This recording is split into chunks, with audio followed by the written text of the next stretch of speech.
بسم اللہ الرحمن الرحیم۔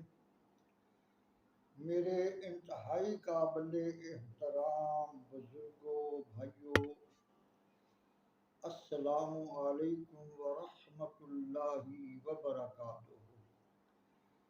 پیارے اسلامی بھائیوں، اللہ تعالیٰ قرآن پاک میں ارشاد فرماتا ہے، جس کا ترجمہ کچھ یوں ہے: اور جب ابراہیم علیہ السلام نے اپنے چچا آزر سے فرمایا، کیا تو بتوں کو خدا کہتا ہے؟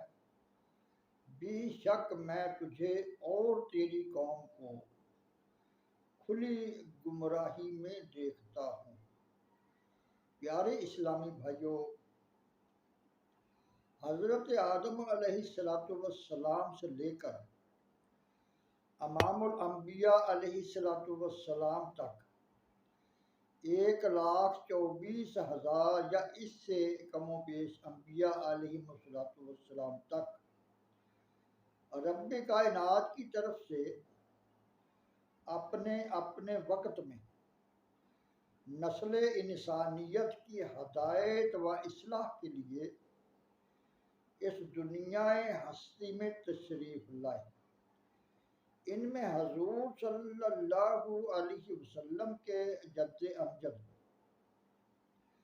حضرت سیدنا ابراہیم خلیل اللہ علیہ السلام نمرود مردود کے دور میں مبعوث ہوئے۔ پیارے اسلامی بھائیوں، نمرود بیک وقت پوری دنیا کا بادشاہ تھا۔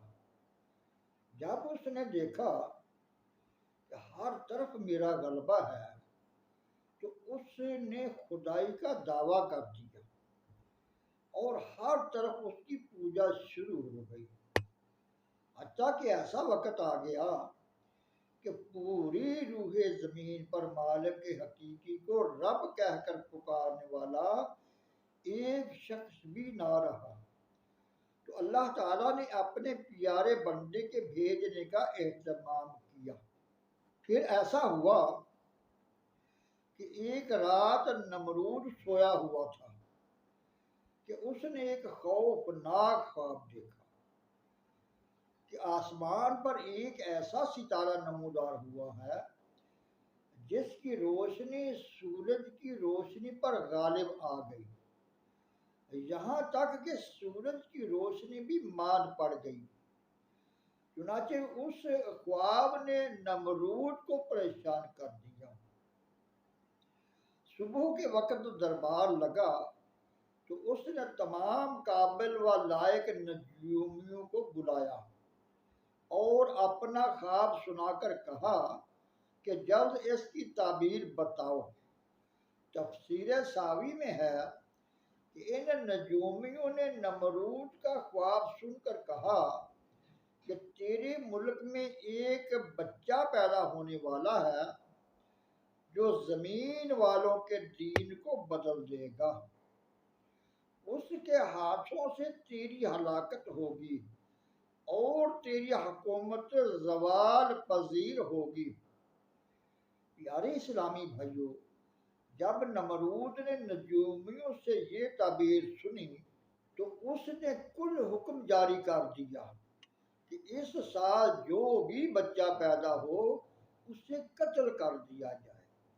اس کے لیے سخت انتظامات کیے گئے اور باقاعدہ ایک محکمہ قائم کر دیا گیا، مگر جو خدا کو منظور ہو وہ ہو کر ہی رہتا ہے۔ چنانچہ پھر وہ وقت بھی آ گیا کہ حضرت ابراہیم علیہ السلام باپ کی پشت سے اپنی والدہ محترمہ کے شکم میں تشریف لے آئے۔ ادھر تمام نجومی روتے پیٹتے نمرود کے پاس آئے اور کہنے لگے کہ جس کی خاطر یہ تمام انتظامات کیے گئے تھے وہ تو اپنی ماں کے شکم میں آ چکا ہے۔ جب حضرت ابراہیم علیہ السلام کی ولادت کا وقت قریب آیا آپ کی والدہ باہر جنگل میں استنجا خانے میں تشریف لے گئیں، جو آپ کے والد نے اسی مقصد پیدائش کے لیے تیار کیا تھا۔ اس کے بعد حضرت ابراہیم علیہ السلام کی ولادت ہوئی۔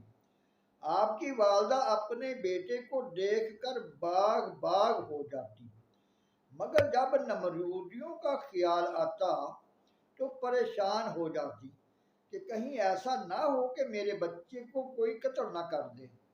باہر کیا وقت گزرتا گیا، جب حضرت ابراہیم علیہ السلام نے بولنا سیکھا تو سب سے پہلے آپ نے جو گفتگو کی وہ یہ تھی کہ آپ نے اپنی والدہ سے کہا، میرا رب کون ہے؟ آپ کی والدہ محترمہ بولی، میں تیری والدہ۔ پھر کہا، تمہارا رب کون ہے؟ آپ کی والدہ محترمہ نے فرمایا، تمہارا والد۔ آپ نے فرمایا، میرے والد کا رب کون ہے؟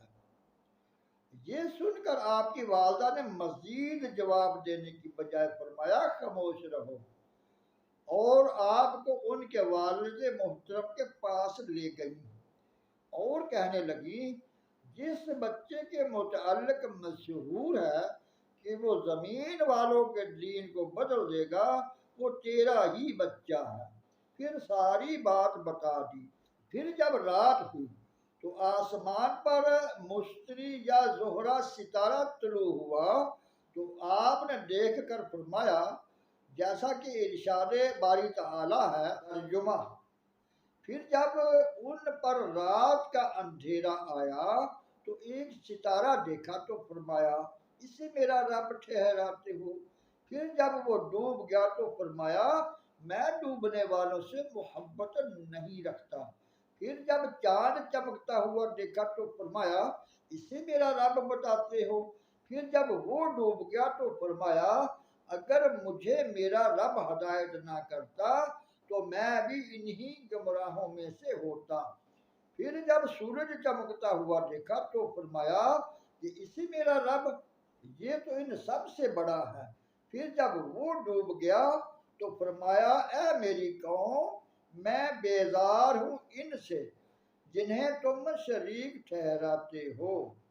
پیارے اسلامی بھائیوں، اصل میں یہ حضرت ابراہیم علیہ السلام کی تبلیغ کا پہلا مرحلہ تھا، اور آپ کا اپنی قوم کو یہ بتانا تھا کہ یہ ستارے، یہ چاند، یہ سورج ہرگز خدا نہیں ہو سکتے۔ جو طلوع ہونے کے بعد ڈوب جائیں وہ خدا کیسے ہو سکتے ہیں؟ یہ بھی مخلوق ہیں اور تم بھی مخلوق۔ خدا تو وہ ہے جو ہر چیز کا خالق ہے، لہذا مخلوق کو چھوڑ کر خالق حقیقی کو اپنا خدا تسلیم کرو، اسی کے آگے اپنا سر جھکاؤ اور اسی کی عبادت کرو، کیونکہ وہی عبادت کے لائق ہے۔ اللہ تعالیٰ سے دعا ہے کہ درس و بیان کو سمجھنے، عمل کرنے اور دوسروں تک پہنچانے کی توفیق عطا فرمائے۔ وما علینا الا البلاغ المبین۔